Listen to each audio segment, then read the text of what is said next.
Hello everyone, welcome back to Craig's and welcome back to Hello everyone, welcome back to Stormworks Build and Rescue and welcome back to the Hospital Ship series. So it's been a few weeks since we've had an episode, and the eagle-eyed viewers amongst you will have noticed that there's been a few changes to the boat. Not many, but I'm sure that some of you will definitely have noticed. So if we look at the boat here, we've got basically a whole new front end, which I've worked on quite a lot recently. So from about here all the way forward is new. Apart from the bridge, which I like the shape of, so I kind of carried it over. And we've also went down a deck, so it used to be a deck taller. So the bridge used to be on the same level as the funnel, but the bridge is now sort of its own level nearly.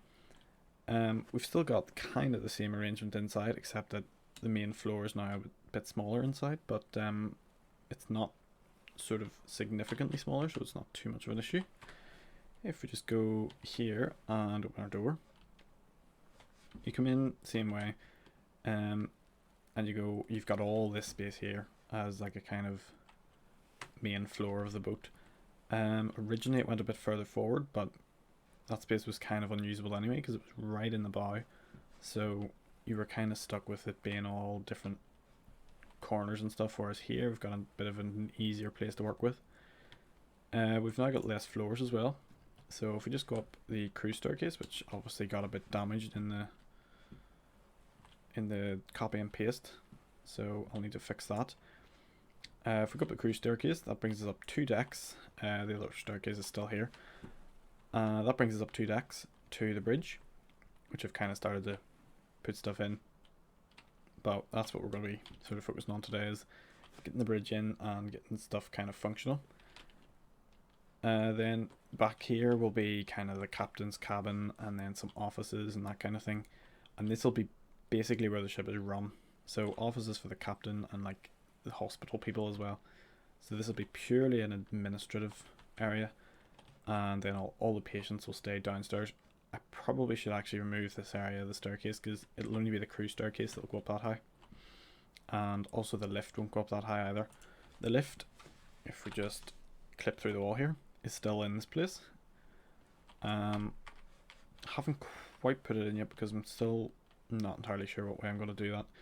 That's just a few weights I've put in just to balance it out while we're still working on it. This area here will be a ward down the back there, so like a recovery ward with beds and stuff, and then at the front we will have a kind of galley area, or not galley, a kitchen area.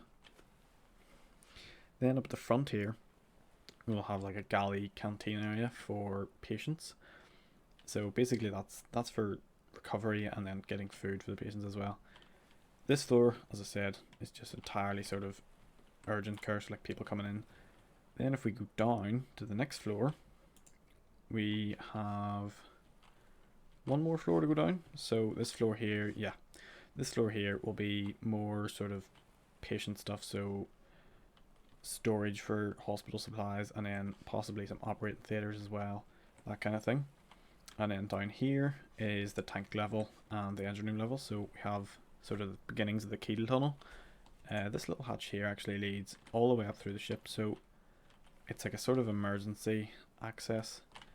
It's a bit fiddly to go up because there's kind of stops in where there's going to be doors so that you can kind of get in from every level, but it's easy enough to fall down, I suppose. That could be argued for it. and then basically up here we're at the top of the funnel. So work our way back down again, all the way to the bottom, and that brings us, if I can open this door, there we go, into the engine room. Now engine room has got a good bit smaller because obviously the ship's got smaller. Oh, ship's narrower as well, should have mentioned that. So yeah, the engine room's a lot more crowded, but that's good because it means we don't have as much room to fill. We still have the engine control room in here, so it'll be along here, and then you'll walk through and you'll have information about all the engines and all that kind of stuff. That you can kind of see there is where the ladder up the middle goes, and then we're back into the cruise staircase. So not really a lot of change down there, just slightly narrower. So we're up in the kind of bridge area, and I didn't mention this before, but now the bridge kind of has a better view of the bow as well. That was one of the issues we had with the first one, where you were kind of seeing a lot more of the superstructure than you wanted to when you were on the bridge. So my kind of plan here is to have a big center console with all the main controls. You'll have a captain's seat and then a first officer seat, and all basically a wraparound of all of the different stuff you need. And then over on each side will be a bridge wing, and probably more windows actually, so you have better visibility out of the side, because otherwise why have the bridge wing? So if we just pop a window in there, see how that looks, because that might be enough to work going forward, because we have decent enough visibility going backwards.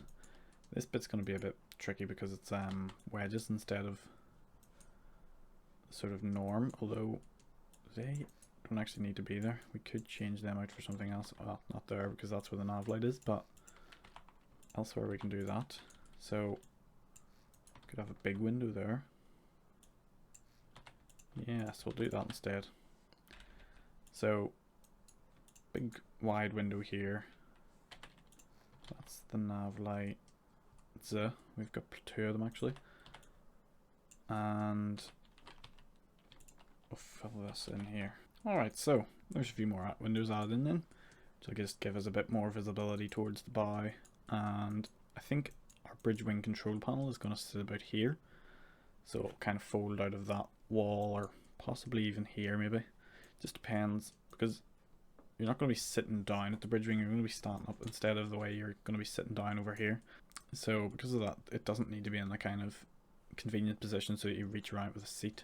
So the central kind of console of the boat, I'm doing this in blue because what I do is I will do it in this color, and because this is a color that I wouldn't usually use, it means I can kind of identify it and replace it then at a later date when I decide what color I want to use. So I want all of this to be the same color obviously, but I don't know which. I'm thinking sort of bluey green, but I don't know exactly what color or anything like that. So using this and then using the replace tool, so if we just choose like cream or something, we can then change it all to that, and basically it just makes it a lot quicker when you're painting, because you don't need to go back and kind of paint over everything and miss something and then it's all the wrong color. It makes everything a lot easier. So that's a Stormworks top tip. It's a bit better now, a bit better shape, and it means everything will kind of wrap around whoever's driving, so they can kind of come over the wheel fairly quickly, and then if they need to pop off and change something, they can go over here, change something to do with the engine, or go over here, change autopilot, something like that. It means it's all very close to hand and simple to access. So now that we've got this kind of shape sorted out, we need to think about what we actually need on here. So your main controls, your engine controls, your sort of electricity controls, although electricity will most likely be controlled on a big board somewhere else, but definitely your engine controls will be somewhere here, so they need about 4x2 for the engines we have. You're going to need an autopilot, which is also 4x2, so I'm thinking autopilot over here, engine control over here, your radar here and sonar here, and then just in between kind of different buttons and stuff, so your nav lights and all that kind of thing they all fall close to hand.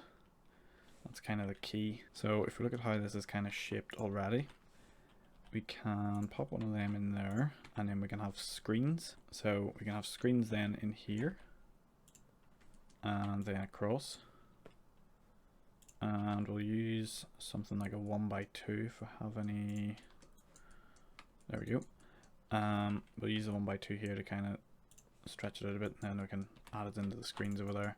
And then across the top here we can have an instrument panel, which we can then fill up with our lights and all that kind of stuff on both sides. This one will have controls for radar, and this one will have controls for sonar or something like that. And then in the middle here, what could we have in the middle? Could actually have a compass in the middle. Maybe that would be more helpful than having it up there. I have the compass there, and in the artificial horizon up here. The reason I have an artificial horizon on this ship is because, well, generally it's just good for sort of judging how much you're listing or pitching or anything like that, but also because it's a hospital ship. If it's doing stuff that needs kind of precision, it needs to know if it's level and all that kind of stuff. So it's just add a bit of realism or something like that, so you can kind of set up the ship right. You can balance out the boat better, or whatever it is that you can do to kind of make it more realistic. Now what we need to do is go and grab our engine controls. So if we go down here into the engine room, which is flooded because I've got world view on, this control here will be replicated on the bridge entirely. And this is why I love this engine so much. It's so easy to kind of install everything, and it all comes prepared. So if we grab that, we can hook it up and basically get a mirror of the controls we have down below and put the exact same thing on the bridge. So it's very handy.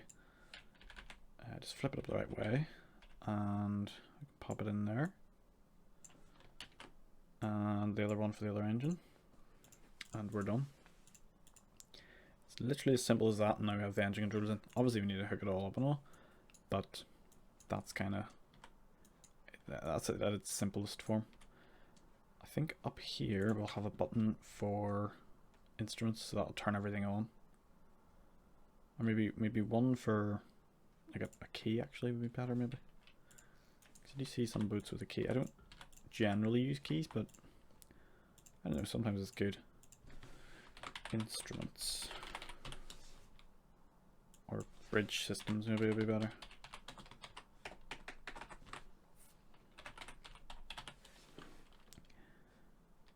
Now, we could do this two ways. We could have it so that that goes to a relay, and then the relay goes to all of these. So basically none of this stuff will work unless that key is switched.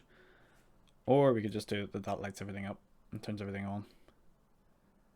But now that I've thought about the relay might actually be a cool idea.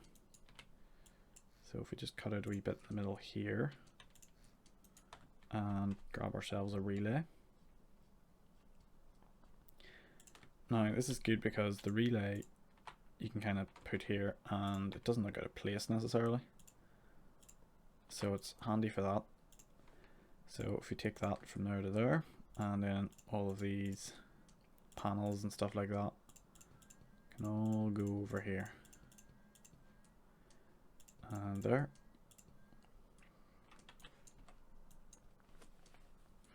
So all our backlights and stuff will come on, and all our monitors will come on, and they'll all get power. So that's good. Let's hook up the power then. Another tip for anyone that's new: if you hold down control, which is what I'm doing now, you can connect everything together with like kind of one motion, which is a lot quicker than the kind of dragging one thing and dragging the next thing down. You can just drag it once and hold control and just click on everything you need. It's very handy. So next up is Autopilot. Now the reason I'm putting the Autopilot in so soon is because I wanted to kind of link in with the systems for the boat. So if we look up Autopilot, we're going to be using NJ's Autopilot because I'm sure there are better ones out there, but I use this one all the time and gotten fairly used to it, so that's basically the only reason why. So we'll just grab the essential bits that we need, so the keypad, the monitor, and the buttons. Everything else can kind of go wherever it fits. We don't even need some of it. We don't even need like the buzzer or anything like that. So they can kind of just sit there for now. And by cutting it as well, oh, I copied it, that was stupid. Okay, let's return that over to there, and then press Control X instead, and that cuts it, and what that does is bring the logic with it. So instead of having to reconnect everything, it all comes with it, and that's about it. So just paint over that yellow because it looks a bit gross. Not that this looks any better. The surface will probably be, actually that's a nice enough color for the kind of surface of the table. Non-reflective and all that kind of stuff. So we might just stick with that for the whole thing. Yeah, it doesn't look too bad. This stuff here then, where does it go? So the ship sensor, which is this one, needs to face whatever direction the ship's going. So I'm going to cut that as well. Probably could have just put another one in and that would have done us, but I might as well cut it and paste it. And I'm going to put this in a fairly central location because it actually gets used on a lot of different systems that we're going to be putting in. So it's very good to have. Now, I'd rather it was central, but don't really have room. So we'll just paste it in there and connect it up like that. Now, that needs to go to there instead because we're going to get rid of the battery from here. We then need our GPS and buzzer. Buzzer we don't actually need, but I might just install anyway because it's good to have. So we'll put this underneath the autopilot just to keep everything kind of connected so we don't have big long cables going everywhere for everything. Although we do need them all to go to the microcontroller, so microcontroller I'm thinking is going to go in the ceiling. Simply because I can't think of anywhere else for it to go, so yeah, ceiling it is. There will probably be a lot of stuff in the ceiling by the end of this, so it will become more sort of natural looking. We might even use fake microcontrollers, so like kind of dummy ones that don't actually do anything as decoration. If we set them back, yeah, because we actually, I'm going to do it like that so that we can put other ones in and then make them all in a big line and make the other ones on the other side the same size. I think that'll work well. So next microcontroller to go in is the Propulsion Control. So this will be what manages the ship's kind of steering and all that kind of stuff. And it just happens to be 4x5 as well, so that's good. It means we can hook all these up and match them all sort of symmetrically, which I think will look pretty good. Now this is off one of my other ships, so my ocean liner. And basically what this will do is take in all of these different things. So we've got throttle in, steering in, power thruster, stern thruster, all that stuff. And basically output it to wherever it needs to go. Now, this here is the other sort of added thing that we need to worry about, and also dynamic positioning, which I've just remembered about as well. So if we look up dynamic positioning, it is slightly bigger, so we'll need to put it somewhere else, maybe behind if it fits. It does not. Okay, we'll deal with where it goes in a second, but we need to basically allow them all to work together. So dynamic positioning not as much because it's kind of a separate system altogether, but definitely the autopilot and the steering. So here, yeah, here is the rudder angle indicator. So that'll indicate whether the rudder is sort of facing the middle or if it's tilted up one way, you're steering left or right. I should have also put up a motor throttle, so that'll be how much throttle is being used at any one time. So because I'm going to use an incremental throttle, so that basically means that when you press W, it'll move up in an increment, so say 0.10, and then when you press W again, it'll go up 0.2, 0.3, 0.4, 0.5, and it'll work its way up in them increments. And this here then means that we can see what one we're on basically, and then you'll press a different button to reset it and it'll go back to 0. But we want to see that as well when we're using autopilot. So when the autopilot is throttling itself, which I think I'm going to do with this one, we want it to be that the steering from the autopilot and the steering from the throttle from the autopilot comes up in these two values here, and that'll just make it sort of easier to see what's happening even when the ship's under autopilot control instead. So if we go to throttle, we'll put the throttle in there. Roll we don't need to worry about because this isn't a plane, and then steering we'll go over to there. Then we take the throttle in, wherever that is. Oh, it's not here. Why would that be? Okay, might need to rethink that because that's a different controller to what I thought it was. I know he's changed this recently, but I don't. See, there's two caps there. Maybe he's taken out where you could add in your own throttle and your own. Oh my god. Okay, I'm definitely not making autopilot anytime soon. Okay then, change of plan. We're going to use an OR and an add or something like that, and that'll basically add together whatever which one's doing. So give me a second, I'll figure all that out. So basically what I think we're going to end up with here is a lot of OR boxes and AND boxes and all them kind of different microcontrollers that you use to kind of take two values and turn them into one. So if we think about, we've got three systems all wanting to control the ship, but independently. We have on the engine here. This engine's also really simple. On the engine here, we have a throttle input somewhere here, and all that kind of stuff. So this engine only needs throttle input, and we'll also use my own microcontroller for the gearbox.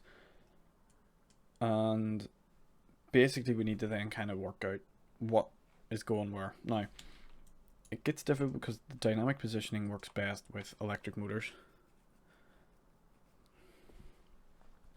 Now, this is where it gets difficult because the dynamic positioning might not even work, because ideally when you're using dynamic positioning you're going to have electric motors instead of diesel propulsion. So with this, the dynamic positioning is always making very small. You know what? I'm going to do a demonstration.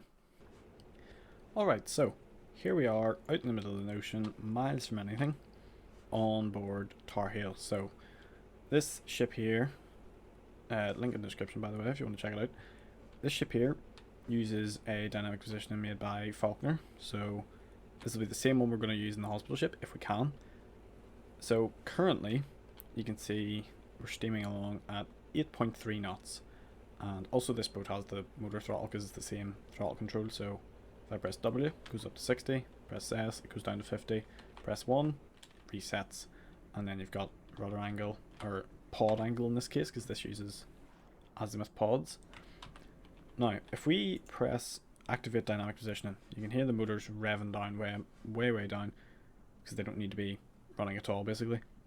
And because this is so kind of precise, it's making constant adjustments. Now obviously it's not really much good showing it here because it's fairly calm, but when we crank up the weather a wee bit, the ship starts to move about, you can hear the engines revving up and kind of going back down again. That's because this boat uses diesel electric. So when say the electric motor needs 60% throttle, the engine will pump out 60% RPS. But if it only needs 10, or if it only needs 5, the ship will put out 10 because there's like a cap so that the ship doesn't stall itself basically. But here we can see if we go to thrust, we've got -7 on there and there, so that's our bow thruster and stern thruster. Then we've got 1 at the back, that means it's being pushed forward by like 1, I think that's 10% throttle. And basically that's constantly maneuvering. Then if we look, it'll probably at some point go to -1. Probably won't because I'm wanting to, but usually it would go between -1 and positive, and it'll just work between the two to stay within that range. So now we're on a different ship. Now this ship doesn't have electric motors. It's using the same engines because, well, I'm fairly unoriginal when it comes to engines. So if we go down through the ship into here, these are the same engines we have on the hospital ship. They're also the same ones that were on Tar Heel, the ship we were on a minute ago. But what's different about this one is that they are going straight to the propeller. So whatever comes out of the engine is going straight to the propeller, whereas before it was going through an electric motor instead. So we can see we're at 40% throttle there. If we go to then reset throttle, it just powers down. Throttle 0 keeps it at a sort of low RPM ticking over. But if we go to reverse, the ship kind of needs to restart the engine. Now that's avoidable with better gearbox and clutch controllers and stuff like that. But this is using the exact same system that I used on the other boat and that I'm going to be using on the hospital ship. So if you think about this in terms of dynamic positioning, which is making this little adjustment very, very, very quickly, very, very often, you're going to get that noise there of the engine starting up constantly, and it'll then drain down your battery. So if we look, obviously these are big batteries, so it's only on 98%, but it is draining it, starting up the engine like that. So that's why I'm kind of worried this won't work. So we're back on board the hospital ship now, back on the workbench, and after a bit more kind of fiddling about with things, I've done what I do best and talked myself out of dynamic position. So that leaves us without that. I wish I could use it, but I don't think it's going to work with that setup unless we have separate electric motors, which I really don't want to start getting into. So if you want to keep this ship in one place, just put down the anchors. Now that leaves us with still the issue of the throttles. It's not as big an issue now because we only have 2 to deal with, but it's still a bit annoying. But what I'm going to use is this little controller I made, which is just a nicer looking add block, and we're going to pop 2 of them in there, one for throttle, one for rudder, and basically it'll add the values together. So steering, and then throttle, and then throttle, and steering, rudder, or rudder without the E, and that one there is rudder, so that'll go to here, and then the throttle will go back up to that one there. So hopefully these can also then be used going to the engine, and that'll sort all that issue out. Now while we're doing that, we may as well hook up all this stuff here. So A and D will be our steering input, our throttle input will be WAS. This microcontroller here has the system to do the incremental throttle in it. Number 1 will be our reset, so if we just go in and label all these. So them all labeled in, we can go for our up down, that'll go to our stern thruster, and then left and right is our bow thruster. So they're the tunnels in the hull that'll move us from side to side. So that's pretty much what we've got there. We do have motors in for bow and stern thruster, so we may as well put them in now. Saves us wiring them up later when it gets more laggy. And we also have our rudders as well, so they will then come from here. So I'm just going to actually label these as rudders instead of, so that's rudder, and we'll just add that in, and that would make this one here throttle.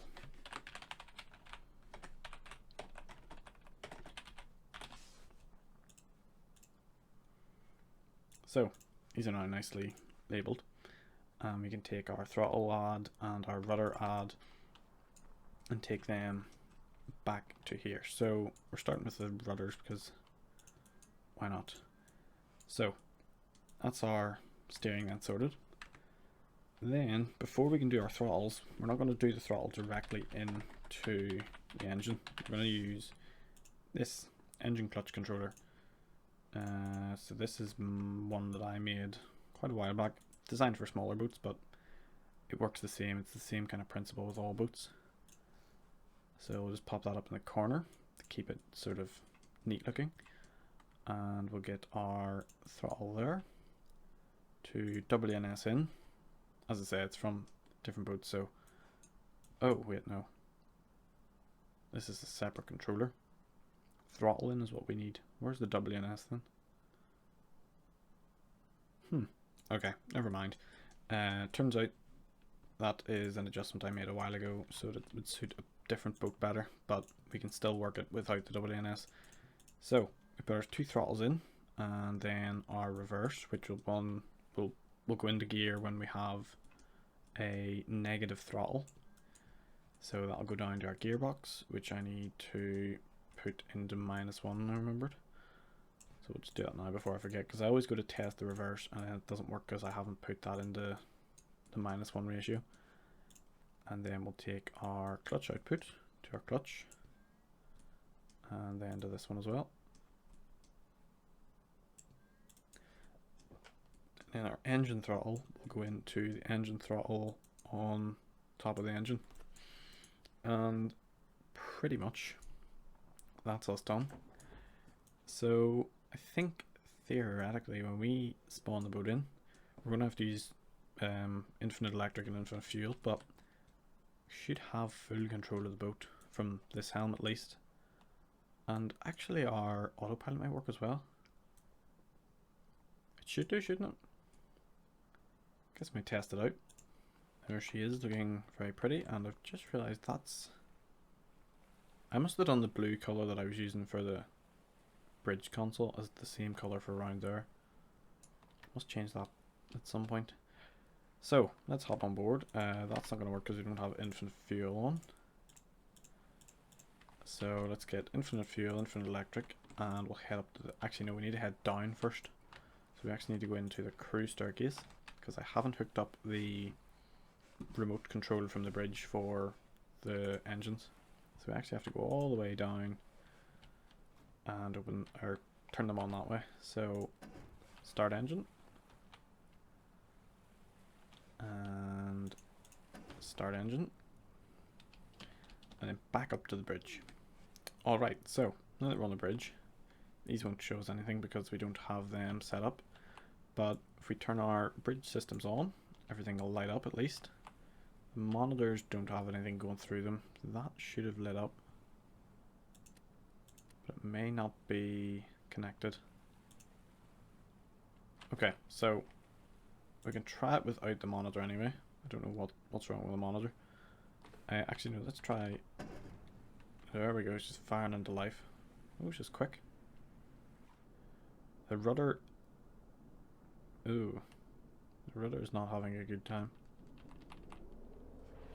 But the ship itself is sort of ridiculously fast. Yeah, the rudder is kind of combating the... I think the autopilot is kind of messing with the throttle. We don't have our speed hooked up. Should hook that up just to give us an idea of what we have, but I think we're going fairly fast. Let's see which is like maneuverability wise now. I think...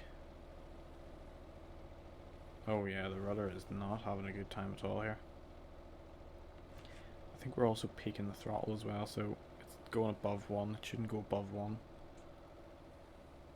But yeah, she's very fast. Yes, nice. Alright, so we are back, and what I've done is I've went back into the workshop first and hooked up everything so we can see where everything's going. I've also hooked up our speed. I'm getting 21 knots, which is very good. So we're 300 meters from our location, but we seem to be going around it, which I find a bit strange. See, I sort of thought it would flip. That's a 2 now. Oh.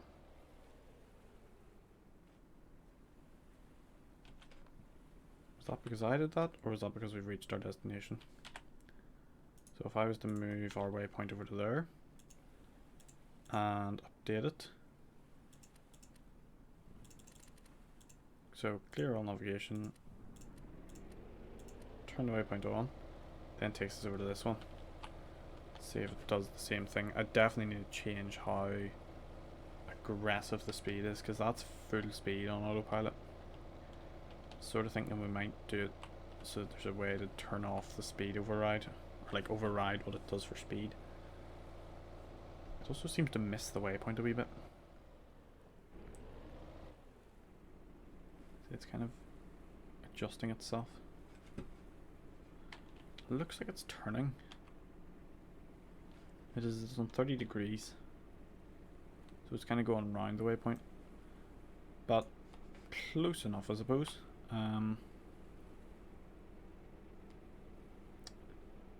Yeah, it's only on 42% throttle now.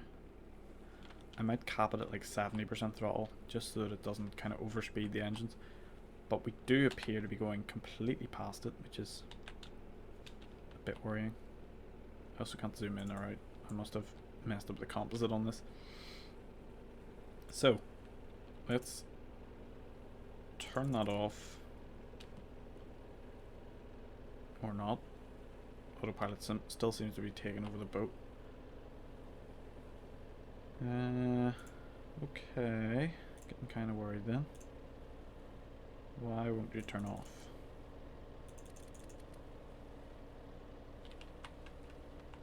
Okay, it's clear the boat has went insane. We're literally taking off again.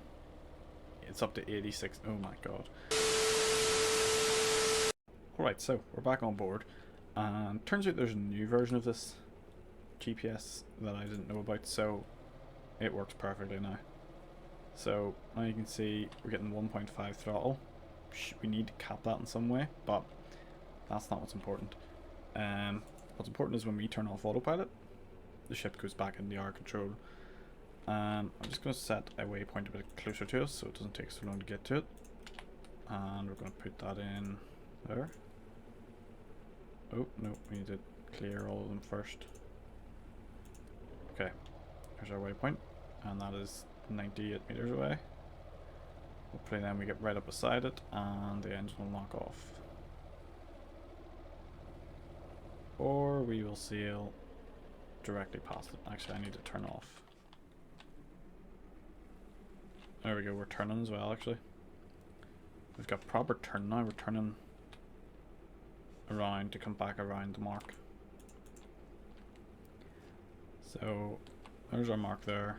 So with that kind of vague success in mind, the vague bit being that we're driving further and further away as we speak, we're going to end it here before something can go wrong. So thanks very much for watching, hope you've enjoyed, and have a look at some of the other videos in this series to see what we kind of started off with. And also let me know what you think of the new boat. It's quite a change. It's a lot more kind of sporty looking now, which is good for a hospital ship. If you're going to have a hospital ship, it needs to be sporty, that's one thing about it. But yeah, seriously though, please let me know what you think, and I'll see you in the next video. Bye bye.